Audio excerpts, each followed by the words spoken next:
Hello, everybody. My name is Dylan Stiles, and I am your host for Queer in the Air, a queer political podcast to talk about the intersection of queerness and politics within Australia. This podcast is to be created as a safe space for LGBTI candidates, LGBTI lobbying groups, and party machines to come and highlight of how we can see an increased participation of LGBTI people across Australia, within all levels of government, local, state, and federal. Today, we are going to be Queer in the Air with myself as the host to get you to learn a little bit about me and, my quirks before we start interviewing others. So, all the questioning I'm going to be doing today is the same questioning I'm going to provide all future attendees, at least for this season. And then we will see how things develop and how things go. But we will begin. So the first question is to introduce yourself, your story, and your journey to being the proud queer person you are today. So I guess to give you context, I went to a public school, and it was kind of 2006 to 2011 kind of period. And in that period, I don't think queerness was as common of a conversation as it is now. So when I went to sex ed, we talked about male-female sex, female-male sex. There wasn't conversations from what I can remember around male-male or female-female sex. And I think that was just a sign of the times. But it made it, I guess, a little bit more difficult for me to work out who I was, because what I was and who I am were not discussed. So I kind of was working out my sexuality throughout high school. I made some queer friends through school, and we spoke a lot around how they worked it out. I kind of took some notes to try and work out my sexuality. And then by year 12, I'd worked it out. I worked out that I was a proud gay man at the time, and that I was really kind of happy to have worked out who I was. So in high school, as I had to do, I started coming out to people, came out to friends, went to schoolies and came out to all of my friends. And conveniently, the reception was really positive. It really affirmed that I am who I am. I can still be loved, I can still be cared for, and I can still have friends. And that was just a really good feeling. Then January 1st, 2012 kicked in. I'd just come back from schoolies. We had our New Year's Eve celebrations, and New Year's Day, I was like, new year, new me. I'm going to be completely transparent. So on January 1st, I called all my siblings and told them that I was gay. That got also a very positive response, and I thank all of them for their support. Even statements like, well, who cares? And it's like, oh, well, at least you've just normalized it. So that made me feel really good, but also made me kind of aware, because I asked them around, how do you think mum and dad will take it? And yeah, it was a step-by-step process. Then came out to my parents, a bit more difficult, as you could understand. But it was, again, a really rewarding experience to try to be true to myself, and to let them know something that I knew for at least a year by then. It was really, really empowering to be able to tell them. I got involved then, I guess, to becoming the proud queer person I am today. I got involved in my university student union. I was elected as the queer officer for 2 years, and I really took it as an opportunity to talk about sexuality, talk about gender, to make that conversation normalized within the university sector. We brought in initiatives like all gender bathrooms. We brought in initiatives like safe spaces, things of which were really important to creating a real culture change within the university. And I guess that really helped, again, develop and strengthen my understanding of sexuality, gender, sex, and where I fit in that. Um, you know, fast forward a couple of years, I then got involved in politics. I am a ALP party member. I'm a unionist as well. And I guess for me, I got involved because I wanted to see a difference. I wanted to see LGBTI representation. I wanted to see more policy changes to support LGBTI people. I wanted to see marriage equality get through. That was one of the big, I guess, draw cards to why I got involved in the party. And I always kind of sat, I guess, on that progressive side of politics. And then that was the natural next step. And I got involved in things like Rainbow Labour. I got involved in, the marriage equality campaign. And that really strengthened who I was. And I was really proud to have been able to explore my sexuality, explore gender, explore sex, and work out that, I am that proud queer person I am today who is in front of you and who you're hearing through your ears. And I guess that summarizes a little bit about my story. And then the following question I'm going to be asking, and I'll answer myself as well, is there someone who you look up to as a role model or mentor who's helped you on this journey? And I guess for me, I have some incredible mentors. I've got political mentors and I've got personal mentors. I have two personal mentors who have really made a big impact on my life. One of them was just a fabulous drama teacher I had, and they really created that space where I felt comfortable and in myself to explore who I was, but also to ensure that I defined myself as a person, and I didn't let labels define me. I didn't let, other people define who I am, my actions and my words. And she's continued to be an incredible mentor and now close friend. And she's a beautiful same-sex relationship also. So it just gives you that reaffirming field of that normalized community aspect. And then my other personal mentor, I met through university. They helped me, I guess, become the student leader I wanted to be. And it helped me use my platform as queer officer to really make cultural change, to really change the university's thinking, thoughts, feelings about queerness, and really help me push some really positive agendas for LGBTQIA plus people. And I use that as a broad term. Queer is my preferred term, so I'll try and use queer moving forward.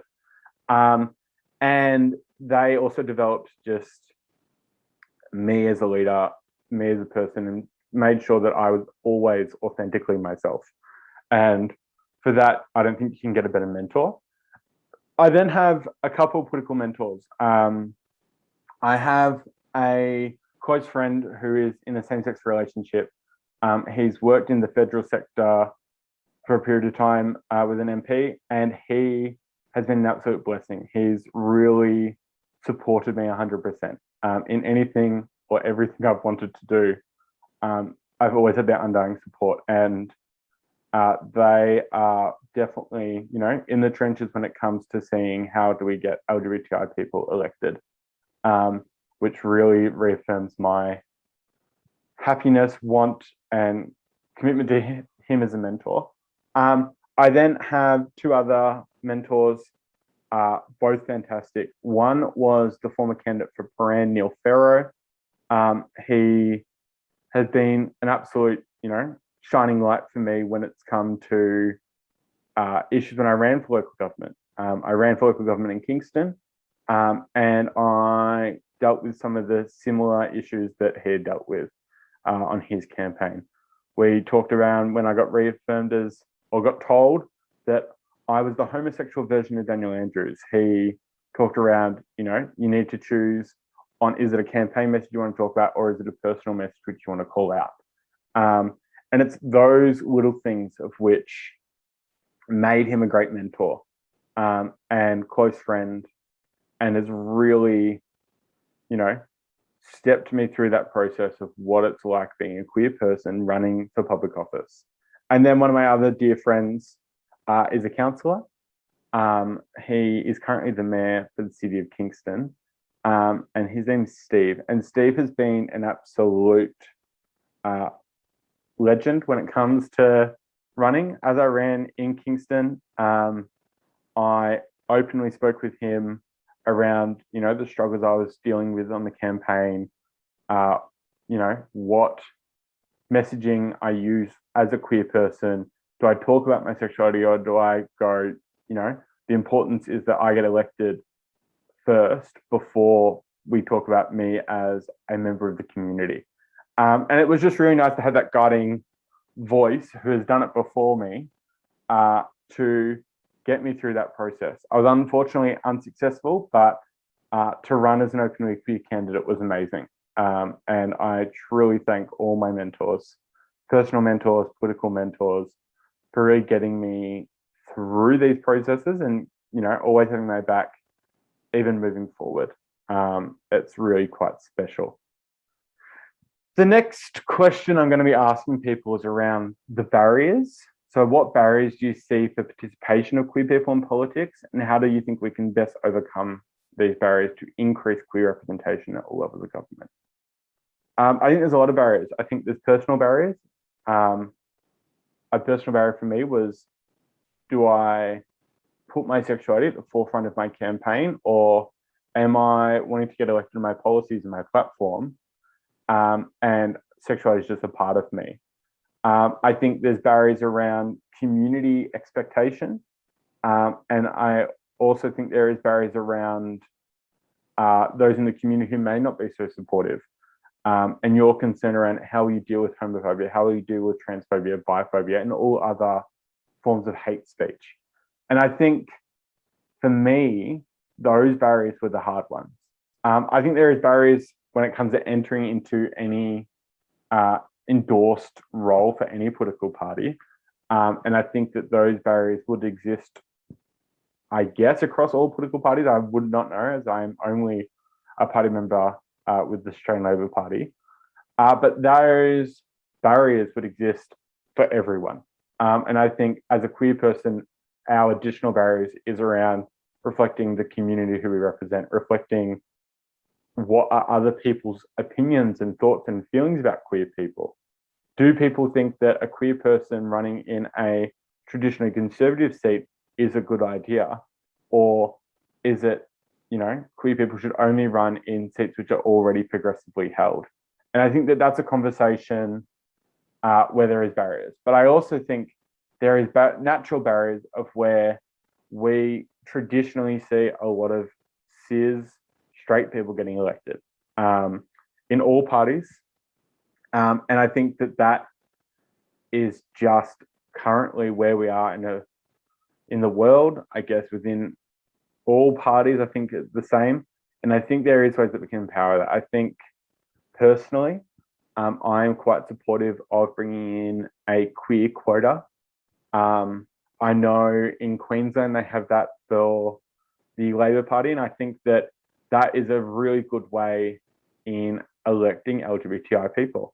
I also think that we've seen quotas work really well for women in seeing 50% women in cabinets. And I think, we're still driving towards that goal, but I think that there is definitely merit in the quota system. And I think it's time that we start having that conversation around, are quotas the next step for LGBTI people? And also, do quotas currently regarding gender representation include non-binary people? Does it include non-gender conforming people? So that's some of the conversations I think that are still needing to be had around where we're at. And I think, those who are making the decisions, we have some fantastic allies across the political spectrum. But I also think that we need to ensure LGBTI voices and queer voices are present at the decision-making table. And hopefully things like quotas, I think, openly discussing and supporting queer issues, putting that at the forefront of your local, political meetings, I think is just another way that when we normalize the conversation around queerness, it normalizes then queer people. The next question is, what advice would you give to a person looking to enter into politics? My advice would be find some mentors. I think not just one. I don't think one is enough. I think you need to find mentors. I think you need to find people you aspire to. I aspire to people like Penny Wong, like Harriet Shing, and like other incredible queer people before me who have stood in Parliament. I aspire to be, as openly and proud queer person as those who are involved in the Victorian Pride lobby and those who have, continued to be at the forefront of queer issues. The 78ers at the Mardi Gras, who continuously come year after year after they've gone through so much. So I think you need to find people you aspire to, and then I think you need to find your mentors. That is, at the forefront, I think, two of the bigger pieces of advice. Find people to aspire to, find mentors. And then I think when you're entering into politics, explore your options. Find people who have like-minded values, have like-minded opinions. Find people who, talk the talk, not just walk, or walk the walk, not just talk the talk. And I really think find people who will accept you for truly who you are. You are completely valid. You are allowed to be authentically yourself in a political party. And people should love you for that. So I think for me, that would be my advice. Find your mentor, find people you aspire to, and find your group, find your gang. And I think naturally everything else will go into purpose. But I also think back yourself. I say this a lot to my friends, and I'm sure some of those who will listen will be like, yep, I've been told this, but you have to back yourself. I think as long as queer people aren't backing themselves, no one is going to be putting their foot forward to say, yes, let's elect more queer people. You have to back yourself to get there. And then you have to get your crew, your gang, your people to support you in that push. I think when you back yourself, you've got your mentors, you've got who you're aspiring to be, and the actions you aspire to undertake, and you've got your people behind you, you will then do well in politics. Or at least you will progress in politics in the best way possible. And hopefully that will, overcome those barriers. But I think we won't see queer representation within politics unless we have people who are wanting to enter it. So please enter. There is mentors out there. There is people who will back you. There are people who will support you across all political divides. And I think it's really, really important. And then the final question. This is a bit of a fun question. It's a way to kind of break up the serious kind of discussions that we've had previous, the sharing and the stories that we hear from our guests throughout. And that is, who is your favorite queer character on TV or in a movie, and why? I had to think about this a lot. I had to think of things around like, do I pick someone from Queer Eye like Karamo Brown, who I think is an absolute beautiful soul, and talks the talk and walks the walk? Or do I pick, a favorite queer movie character? And then I've kind of been, during COVID, indulging on Netflix, and I binged all of Schitt's Creek. And I guess for me, my favorite queer character is David from Schitt's Creek.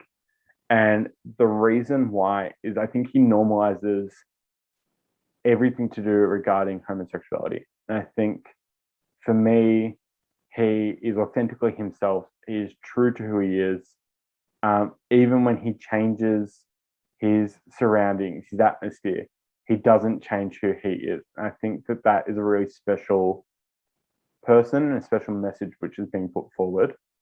And I think, he just is authentically himself. He finds a partner where he can be authentically himself. And I think that is really special. I also think it's very special on the point that he directed the show. He talked about normalizing homosexuality in his show. He marries a beautiful man in the show, and it is a beautiful moment. I was crying. It was just, that relationship was just so authentic, and something that I know many queer people would strive towards, something so beautiful, so normal, and something where you didn't bat an eyelid around their sexuality. And I think that was really special. So that's the questions. That is where we are at with Queer in the Air, a queer political podcast.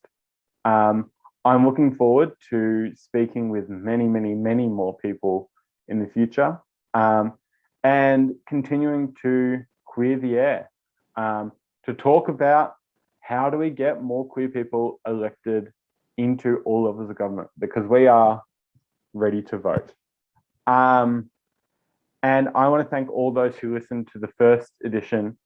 We are going to be aiming to put them out fortnightly, to keep your ears and eyes peeled to our pages. We're on Facebook, Instagram, Twitter, TikTok. Going to jump on YouTube too. Check us out. We're Queering the Air Podcast on all our channels. You can also drop us an email at queeringtheairpodcast@gmail.com. But we have loved speaking to you.